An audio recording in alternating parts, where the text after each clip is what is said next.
I read an article in the New York Times this weekend that said that finance-backed companies are targeting victims of sexual harassment to provide them with advances on settlements in these potential sexual harassment claims.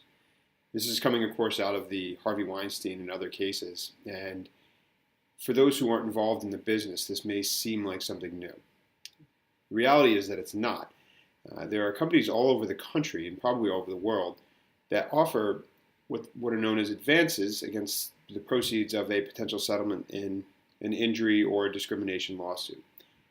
Now, the interesting thing about these companies is that because they're considered to be advancing the fee in a case, they're not subject to some of the same laws and regulations that credit card companies, mortgage companies, or other companies that charge interest are subject to. So in the case of some of these advanced companies, they're offering these advances, and I use that term loosely because really what it is a loan, at rates up to sometimes 100% interest. Now this is insane. If you were to go to a bank and borrow money, you might pay 10, 15, 20% interest on a really high credit card. But to think that you could potentially be paying up to 80, 90, 100% interest, it doesn't really make a whole lot of sense.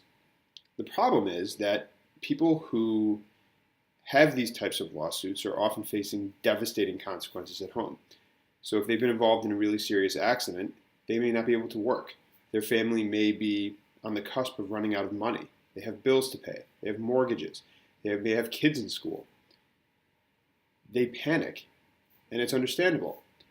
The same thing happens in employment discrimination or sexual harassment cases.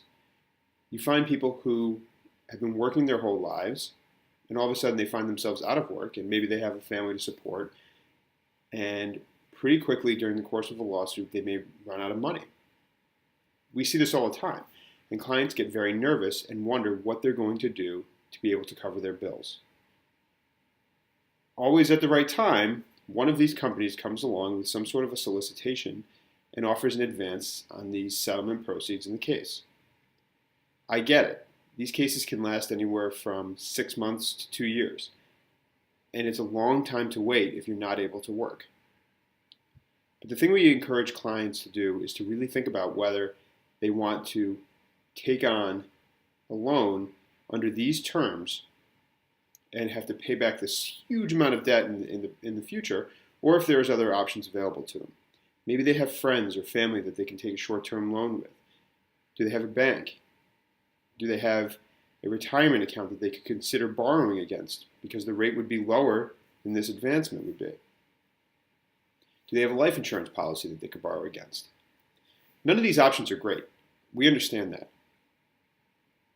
But what we like to encourage clients to do is to think about all the options that are available to them in the context of considering whether to make or receive one of these lawsuit advances. The most important part here is that if you have a lawyer, you need to talk to them about it. They should be trying to guide you through the process in a way that best suits you and gives you the most protection for your family. That's what we do. So if you have questions about any of this, feel free to give us a call. We're happy to help.